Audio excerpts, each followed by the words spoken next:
Seja bem-vinda, seja bem-vindo ao nosso programa Mente Aberta para conversarmos hoje com a pastora Flávia Heller, pastora da Nave, uma das igrejas aqui de Belo Horizonte, que tem um forte ministério na área de ensino. Vamos falar sobre a importância do ensino na igreja. Não sai daí, o Mente Aberta já está no ar.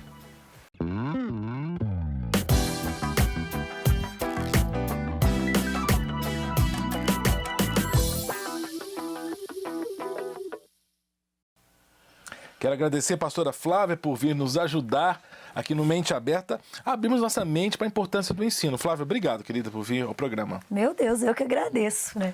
Até brinquei e falei, a Serginho tem certeza que sou eu mesmo lá no programa, que o programa aqui é para meio cabeção, né, gente? Não, mas você não tem cabeça grande, mas tem uma cabeça aberta. Tô aprendendo. Eu que agradeço, realmente a gente tem recebido do Senhor essa instrução de termos uma igreja pautada, né? No pastoreio, no ensino, dado que hoje em dia as pessoas têm formação para tantas coisas, por que então não buscar essa formação também para aquilo que é a palavra de Deus, que nos fundamenta verdadeiramente para uma vida saudável, né, em todos os campos? A linha de ensino hoje ela tem sido procurada por alguns, não por muitos, mas por aqueles que têm se interessado, o Espírito Santo tem aberto um caminho de entendimento, porque seria muita arrogância nossa, né, pastor Cássio? Falar assim, eu vou estudar sobre Deus. Eu acho que seria uma arrogância muito grande, porque a Bíblia diz que Ele é insondável. A Bíblia vai dizer que Ele é o Pai da eternidade, que Ele é Deus de eternidade em eternidade. Então, é muita arrogância nossa. Nós nunca conseguiríamos falar sobre esse Deus, estudar sobre esse Deus, a ponto de falar, eu já sei tudo. É esgotar, né? Nunca. Mas o que nós podemos é nos curvar ao ensino da sua palavra, nos curvar humildemente, crendo que Ele se revela a nós. E a partir do momento que nós nos interessamos, sentamos numa cadeira, pegamos a Bíblia, pegamos livros de homens que Ele levantou para nos ensinar e nos curvamos humildemente, eu creio que Ele revela, sim, grandes coisas para nós, onde nós somos direcionados a errar cada vez menos. Né? Uma das coisas que me chama a atenção na Nave, a igreja, né, da qual você e o seu marido são pastores, é a frequência que os membros da igreja têm nos diversos cursos, sejam cursos regulares de teologia, sejam workshops, congressos, né? Isso é intencional ou isso é meio orgânico, assim, deu vontade, nós vamos? Como é que é isso? Há uma intenção sua e do pastor Léo de fazerem isso? Então, a princípio, é um intencional natural. Vamos ver se dá pra gente caminhar assim. Tanto eu como o Mori.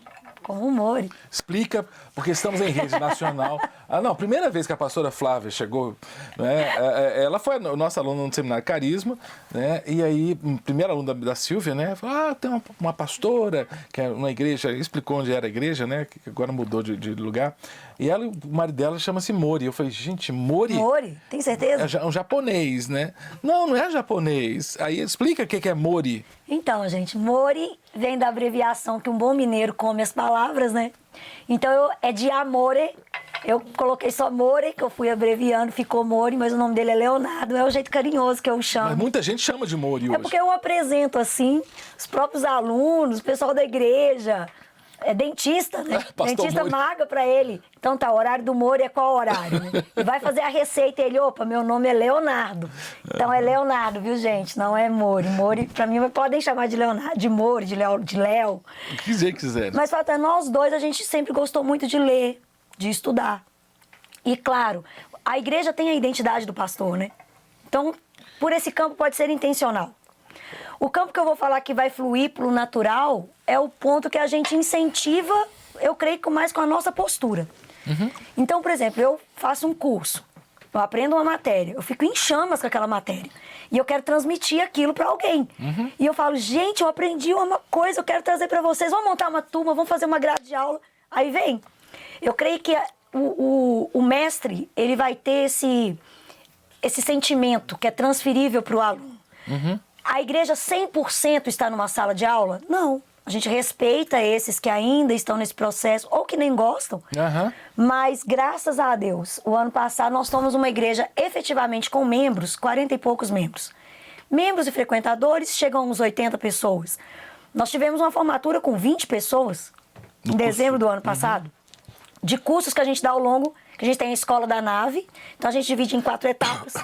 Então a gente tem cursos de bibliologia, esse ano está tendo bibliologia, cristologia, panorama do Antigo Testamento, que a gente faz no primeiro semestre, no segundo, panorama do Novo. E também workshops, como o senhor foi lá nos dar o ensino sobre arminianismo e calvinismo. Então é bom a gente trazer essa consciência. Às vezes não é nada institucional demais, mas o próprio sentimento do pastor, se é um pastor que lê muito, com certeza ele vai estar acompanhado de algumas ovelhas também que leem muito. Você falou, né, usou uma expressão que a gente usa muito aqui em Minas, né? Ser meio cabeção, né? Assim, né, intelectual. Vocês não têm medo da igreja ficar uma igreja meio assim, cult, cabeçona demais, não? Já fomos questionados nisso e somos questionados também assim. Você não tem medo da pessoa começar a conhecer muito e te dar muito trabalho, porque ela vai te cobrar. Então você está pregando algo, o membro da igreja que está estudando, ele vai falar, peraí, deixa eu questionar o seu ensino no culto, deixa eu questionar a sua pauta da célula. A pessoa vai ser questionada.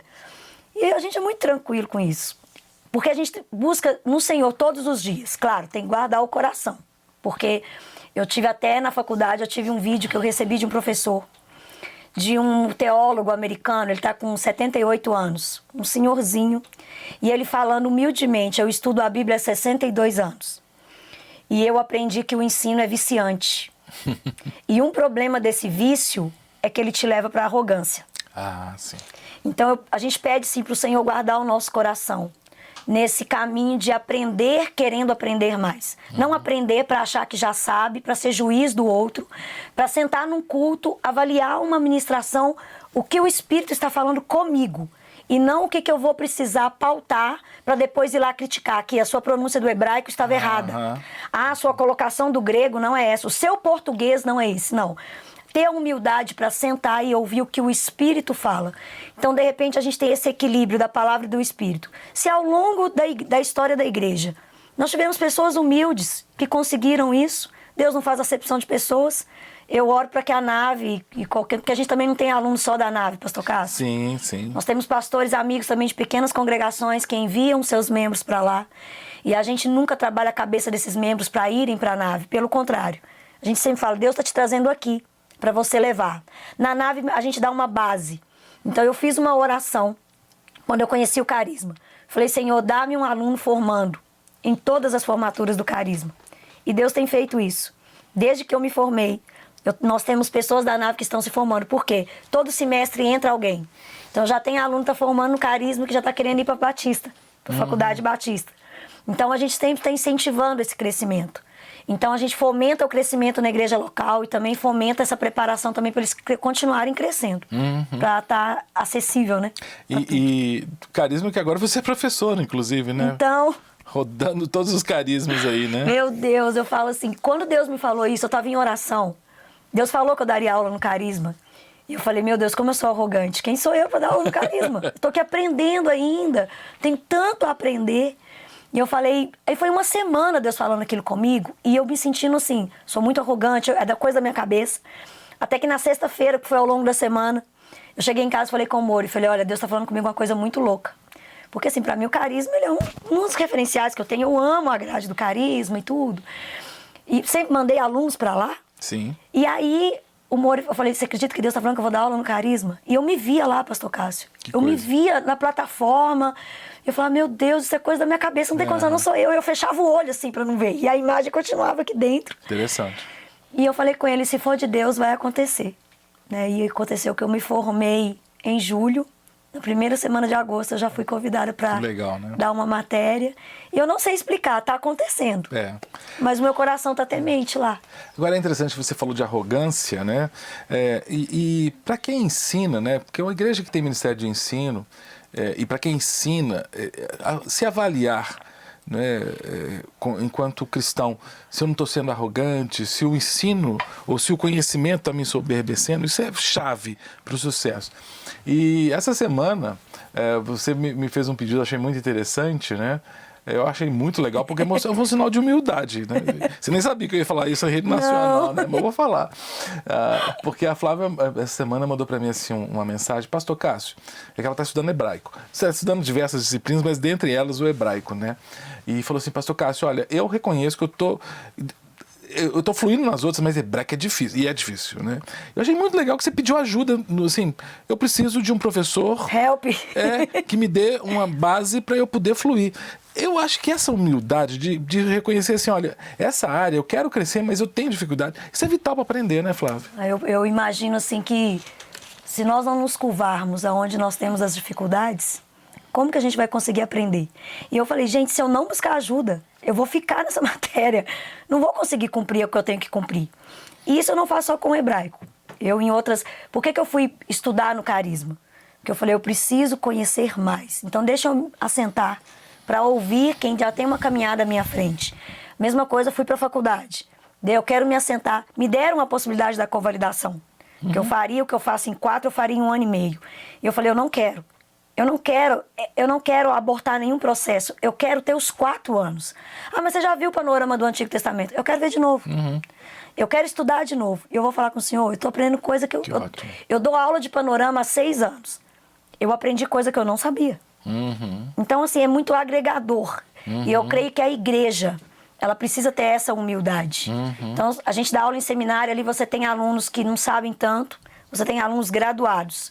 E é incrível ver, os graduados são muito arrogantes. São muito arrogantes. Eles querem ensinar o professor. Eu tive aluno na minha turma que tinha graduação e o professor citava o tema da próxima aula. Aquele aluno ia na aula com a aula pronta. O professor dava uma respirada, ele entrava e ele queria dar a aula que ele sabia para o professor. E isso eu aprendo também observando, né? Eu falava, Senhor, livra meu coração disso. Porque eu vim aqui para aprender. Quem sou eu para querer falar alguma coisa? Posso ter uma troca, mas no momento eu estou aqui para aprender. Mas será que as nossas igrejas também, nós não estamos produzindo pessoas assim? Quando nós lançamos neófitos na fé, quando nós lançamos pessoas que chegam com seus dons maravilhosos e nós não deixemos que eles passem pelo processo, nós temos abortado os processos. É sobre isso que eu quero que a gente converse depois do intervalo, pastora Flávia, sobre a importância do ensino no cumprimento da grande comissão. Porque me parece que o ensino acabou sendo deixado pelas igrejas contemporâneas, sobretudo as neopentecostais, num lugar bem escondidinho lá no fundo da casa. E se enfatizou muito evangelismo, muito louvor, adoração, e o ensino ficou lá. Será que isso está acontecendo mesmo ou é uma leitura minha? Você vai dizer para mim depois do intervalo. É bem rápido, nós já voltamos com o nosso programa Mente Aberta.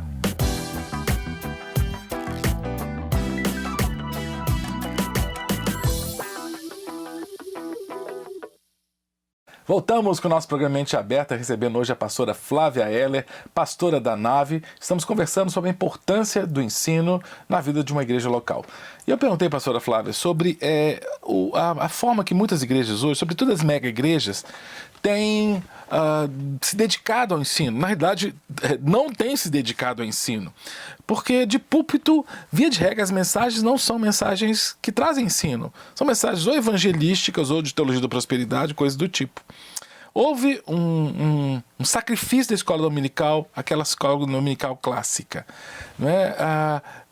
Isso não é perigoso para a igreja? A gente vê, o resultado está aí, né?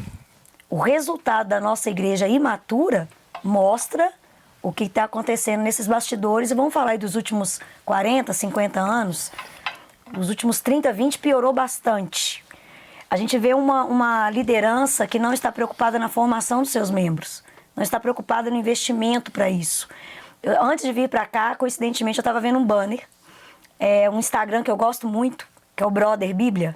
Muito bom. E ele colocou justamente uma imagenzinha. E ele falando o seguinte, o cara foi convidado para pregar. E ele fica super empolgado, porque, afinal de contas, ele vai estar num púlpito com pessoas olhando para ele. Só que quando ele lembra que ele tem que estudar para fazer aquela pregação, ele desanima. E ele fala, já sei, vou copiar e colar algo da internet, vou colocar algumas frases do Spurgeon para causar um bom efeito, vou citar esse vídeo do Paul Washer, e no final eu conto umas piadas e está tudo bem. Resolvido, né? E aí ele coloca justamente na legenda que falta de reverência à palavra de Deus. A principal preocupação que a gente acompanha desde o Antigo Testamento na formação judaica é em relação à palavra de Deus. A escrita ainda não estava formalizada, porque ela vai se desenvolver ao longo da história, mas nós temos a tradição oral judaica transmitindo o ensino dessa palavra. Eu até aprendi justamente com a pastora Silvia que o judeu, ele ensina para a sua criança, molhando o dedo no mel e colocando na ponta da língua, para que a criança associe a doçura à palavra de Deus, ao ensino, porque ainda fica isso, né? Aquela coisa, o ensino é pesado, o ensino é ruim. Não, ele é doce, ele é leve, ele é satisfatório. E desde que eu aprendi isso com ela, eu dou esse melzinho para os meus alunos, para que eles lembrem que a palavra de Deus é doce, que esse ensino... Eu gostei dessa didática, mas fato é que para ter ensino tem que ter investimento. E a gente avalia a prosperidade de uma pessoa por tantas coisas, menos pelos livros que ela tem, menos porque livro é caro. E você bancar, e você olha para um pastor, um professor te ensinando, você não tem noção quanto que aquele livro custou para ele. Então eu olho para o senhor mesmo, que para mim é uma referência. Eu imagino o investimento ao longo de todos esses anos, financeiros. Aí eu vou ir para a saúde, vou ir para as noites sem dormir, vou ir para o que perdeu, as confraternizações que perdeu, o descanso que perdeu, oportunidades que perdeu, que outros desfrutam, que o mestre não tem. E de repente essa geração preguiçosa, ela não quer investir dinheiro e ela não quer investir a vida. O mestre tem que se esmerar, né? Se desgastar, colocar um aprimoramento naquilo ali. Então a gente vê cada vez as prateleiras mais cheias e as estantes de casa cada vez mais vazias. Tudo bem que agora tem livro em PDF. O que eu recebo eu compartilho mesmo, porque eu acho que é uma forma das pessoas terem acesso. Mas a igreja hoje, ela é muito mais fácil de manipular. Sim. Como eu falei no primeiro quadro, nós somos questionados. Você não tem medo de ficar ensinando para as pessoas da sua igreja? Primeiro, eles podem se rebelar. Então, assim, há muito medo, né? Não vou ensinar, não. E com isso, eu conheço cristãos de igrejas nesse perfil, que só abrem a Bíblia no culto. Abriu a Bíblia no culto. O que o pastor leu, ele absorveu. Então, ali um texto fora do contexto, sem uma exegese boa, sem uma hermenêutica boa, e a pessoa recebe aquilo ali e defende aquilo como doutrina, porque ela não estuda. E é o que a gente estava até conversando ainda há pouco. Como que saberão que precisarão de um remédio, se não estão cientes da doença? Sim. E a ignorância hoje para nós é uma doença. Sim. Agora, pensando em igrejas grandes, nós temos muitas igrejas grandes. É óbvio que nós temos mais igrejas até 100 membros do que igrejas com mais de 100 membros. A minha. E eu lembro de uma frase do Don Moen, há alguns anos, Don Moen falando sobre o louvor mais intimista, ele falava isso. Esse DVD que nós estamos fazendo é para a maioria das igrejas, 90% das igrejas tem até 100 membros. Mas vamos pensar também nas grandes igrejas. Muitos que estão nos assistindo são de grandes igrejas, até como nós que somos da Igreja Batista da Lagoinha. É uma grande igreja. Que é uma grande igreja. Como fazer para ter um ensino qualificado numa mega igreja? Você tem alguma sugestão? Difícil, né? Mas vamos lá, eu não vejo diferença, sinceramente. Isso pode parecer assim, ela está viajando. Não estou. Eu não tenho diferença da nave, que é uma igreja pequena, para a Lagoinha, que é uma igreja grande. Eu vejo todas como igreja. Eu chego numa igreja que tem milhões de cadeiras, bancos, eu não vejo diferença. Na minha cabeça não tem diferença. O mesmo que eu faço na nave é o que eu faria se eu estivesse numa grande igreja. Uma pessoa se propõe a estar ensinando para alguém.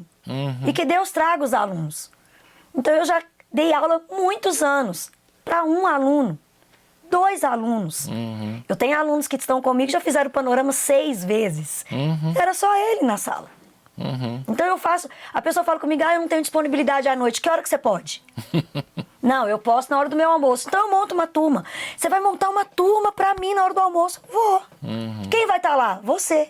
É claro que depois, com o tempo, chama a amiga que trabalha junto. E é natural isso. Mas a pequena igreja e a grande igreja, eu agiria da mesma forma. Tem sempre alguém que está sedento para conhecer. E aquele que já caminhou um pouquinho, senta, adequa a agenda, não tem problema algum com isso. Vai para a escada da igreja, senta ali e ensina para o outro. O problema é que nós temos a expectativa de sermos professores, no caso do ensino, com uma classe lotada de aluno. Porque nós aprendemos a mensurar número com sucesso. E eu vou te falar que eu prefiro uma classe pequena. Eu, como professora, a classe pequena eu tenho um aproveitamento muito melhor. Não que eu não goste de dar aula para muitos alunos, eu gosto de dar aula para qualquer tanto. Mas uma classe menor, eu tenho uma interação, o aluno pergunta mais, tem mais tempo hábil, participação, eu olho no olho daquele aluno, eu tenho uma conexão com aquele aluno que numa turma de 200 alunos eu não consigo ter tanto. Né? Eu tenho pessoas que me procuram e falam, eu tive aula com você. E infelizmente eu fico morrendo de vergonha, mas eu não lembro do nome, eu não queria essa relação com o aluno. Então eu creio que a igreja grande ela também pode ir por esse caminho. Você que tem o coração queimando pelo ensino, você tem esse desejo de compartilhar, você recebe uma boa notícia e quer compartilhar, chama alguém, fala, olha, você quer estar comigo? Senta comigo, adequa o horário. Não precisa ter uma estrutura gigante, você precisa ter um coração. Alguém para aprender e alguém para ensinar. É interessante, olhando para o Novo Testamento, na experiência do nosso Senhor, de Jesus, porque parece que para as multidões, salvo engano, Jesus, ele cuidava de alimentos, né? Expulsava demônios, curava doenças. Mas quando ele ia ensinar, igual o Sermão da Montanha, né? Ele sobe com o povo, e não eram só os 12, ele subiu com os discípulos, era um grupo um pouquinho maior, né? Porque parece que talvez um grande problema é que é difícil ensinar a multidão, né, Flávia? A multidão você vai dar um ensino que ele vai ser um panorama. Você não consegue aprofundar numa multidão. Né? Mas esse ensino 1 a 1, como ele fazia com os discípulos, tanto é que a parábola, por exemplo, da semeadura, ele tem uma explicação para a multidão. Quando os discípulos perguntam para ele no particular, que ele ensina muito mais profundo. Ali ele vai explicar o tipo do solo, a reação daquele solo, a continuidade da semente. Eu queria ser do grupo menor. Porque ali o aproveitamento do ensino foi muito maior. E a gente vê esse aproveitamento, como ele é mais profundo, também a disseminação desse ensinamento através dos mesmos. Então a multidão, como ela recebe o ensino raso, ela também repassa o raso. O que está recebendo ali mais intimista, ele também vai ter mais propriedade para compartilhar aquilo ali. E aí, pensa, se cada um tiver um grupo pequeno, mas esse grupo pequeno estiver bem fundamentado, eu amo turmas em que você olha e tem ali pessoas sedentas. Eu tenho turmas que eu dou aula à tarde lá na igreja. Porque a gente tinha um caso, por exemplo, as meninas são casadas, que os maridos ainda não são convertidos. Então, pastor, ele não me permite que eu vou na igreja à noite, que ele chega do trabalho, me quer em casa. Eu acho corretíssimo. Eu falo, o seu lugar é estar esperando pelo seu marido na sua casa. Então, vamos fazer uma turma à tarde. Então, eu tenho um horário na hora do almoço. Essas meninas vão para lá e eu dou aula para elas. Como elas impactam os filhos no para-casa. Porque elas pegam aquilo que aprende lá na sala de aula e levam para o para-casa com a criança. A criança replica isso lá na sala de aula com o coleguinha. Né? Então você vê uma rede invisível. Totalmente invisível. Eu não tenho uma foto no Instagram com 200 pessoas numa selfie, mas tem uma mãe que vai ensinar um para casa, que uma família está sendo edificada, que leva para o coleguinha da escola, uma criança de 4 anos, que chega uma família na igreja, porque o filho de 6 anos compartilhou o evangelho com uma filha de 6 anos e a família veio para o Senhor. Um trabalho de formiguinha. E qual que é o problema? Né? Esse ensino que a gente tem negligenciado. Eu estou tendo uma matéria esse semestre lá na igreja, bibliologia. Aprendi na faculdade, ganhei até uns livros e aprofundando e estou passando o pessoal lá na igreja. A gente está estudando isso. Eu falei, gente, como nós precisamos estudar a história da Bíblia. Ninguém valoriza a Bíblia. Composição do cânon. Muito lindo. Muito. Eu estou passando agora, eu estou com eles nos povos bíblicos. Né? A concepção de que era um Eveu, de que era um Jebuseu, a origem dos Jebuseus que vai dar lá em Jerusalém. Era isso, os midianitas, os amonitas. A gente vai lendo aquilo ali, a pessoa nem interessa. Sabe o que ela faz? Nossa, que coisa chata. Passa para o próximo capítulo. Como se aquilo ali não fosse Bíblia. Não estuda genealogia. Despreza a genealogia. Números, esquece. Primeiro Crônicas, esquece. Tem coisas ali que Deus quer falar. Aquilo ali, gente, é palavra de Deus. Toda a escritura. É inspirada. Toda. A genealogia inspirada. A geografia, eu já estou me aprofundando um pouquinho esse ano. Ano que vem eu quero dar de geografia bíblica. Legal. E também tem uma menina lá na igreja que eu estou incentivando, ela está estudando também, que ela está formando carisma, que é a Nani. Ah, sim. Também estou passando, a gente vai ter uma matéria o ano inteiro só de salmos. Excelente. Só sobre salmos. Ela comprou uma coleção com 4 livros dessa grossura. Olha, pessoa investindo. Que bom, né? Para dar aula lá na igreja, para 4, 5 alunos. Falei, o ano que vem nós vamos ter uma matéria de geografia bíblica e nós vamos ter uma matéria sobre os salmos. Nós vamos estudar o ano inteiro o livro de salmos. Porque isso é investimento. Sim, sim. Isso é investimento. Nós estamos muito preocupados com o que a pessoa está resplandecendo, né? Vamos fazer cura, vamos fazer... Gente, vai para o ensino. O Espírito Santo tem falado isso comigo. Igreja que tem ensino, eu vou te falar, pessoal da cura interior, e me perdoe, não quero desvalorizar o trabalho de vocês, nem de libertação, creio em todo esse trabalho. Mas uma igreja bem fundamentada na palavra não precisa de tanta libertação e nem de tanta cura interior. A própria palavra vai fazer esse trabalho muito bem. Pastora Flávia Heller, muito obrigado, querida, viu, por esse papo que já acabou muito rápido. Né? Espero poder contar com você, não só no bate-papo, que você e o Léo... Amamos. Tem cadeira cativa no bate-papo. Amamos. Né? Sempre meio-dia 15, que você assiste a Rede Super, segunda a sexta, meio-dia 15, o bate-papo na Rede Super. Mas também aqui no Mente Aberta, tá joia? Obrigada. Beijo pro Davi, pro Léo, pra todos da nave. Obrigadinha. Beijo pra você também. Muito obrigado por ter assistido esse Mente Aberta com a pastora Flávia Heller sobre a importância do ensino na igreja. E eu espero você, sempre que puder, assista a Rede Super, inspirando sempre a sua vida. Um grande beijo e até o próximo programa. Não quer ficar um segundo por fora da nossa programação? Agora você pode nos acompanhar através das plataformas digitais. Não perca tempo. Acesse, curta e siga-nos. Fique por dentro de tudo o que acontece por aqui.